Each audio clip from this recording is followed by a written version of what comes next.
जी नाजरीन, गौस पाक की आपने बहुत सारी करामातें सुनी होगी, मगर ये आपने इससे पहले ये करामात गौस पाक की आपने नहीं सुनी होगी।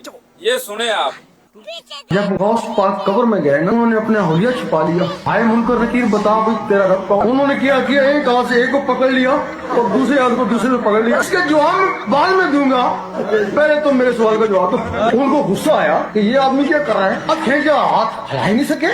क्या बताओ आपका क्या सवाल है कि जब अल्लाह ने आदम अलैहिस्सलाम को बनाया था, तुमने क्यों कहा था ये दुनिया में फितना बर्पा करेगा, और उनको पता नहीं था ऐसे आदमी भी इसमें आएंगे? वो स्वयं के लगे हम दो थोड़े ही थे, सबने मिलकर कहा था अच्छा करो हमको छोड़ो, हम उनसे पूछ के आते हैं, नहीं तो तुम वापस नहीं आओगे। ऐसा करते हैं तो एक को छोड़ दो, वो पूछ के आता है, उन्होंने कहा ठीक है, मुनकर को छोड़ दिया, नकीर को पकड़ रखा। तो फरिश्तों से पूछा इसका जवाब क्या, उनका इसका तो जवाब कोई नहीं है। अगर जवाब नहीं है तो मतलब छोड़ेगा नहीं उसको। हमारा बंदा अल्लाह की तरफ रजू हुए कि अल्लाह आप तू ही बता हम बंदा किसे छुड़ाएं। अल्लाह ने कहा यही है कि उससे कोई मुआदा कर लो, उसकी मान लो, कुछ मनवा लो। फिर उस पाक ने कहा मेरे मरीज बगैर हिसाब किताब के जन्नत में जाए।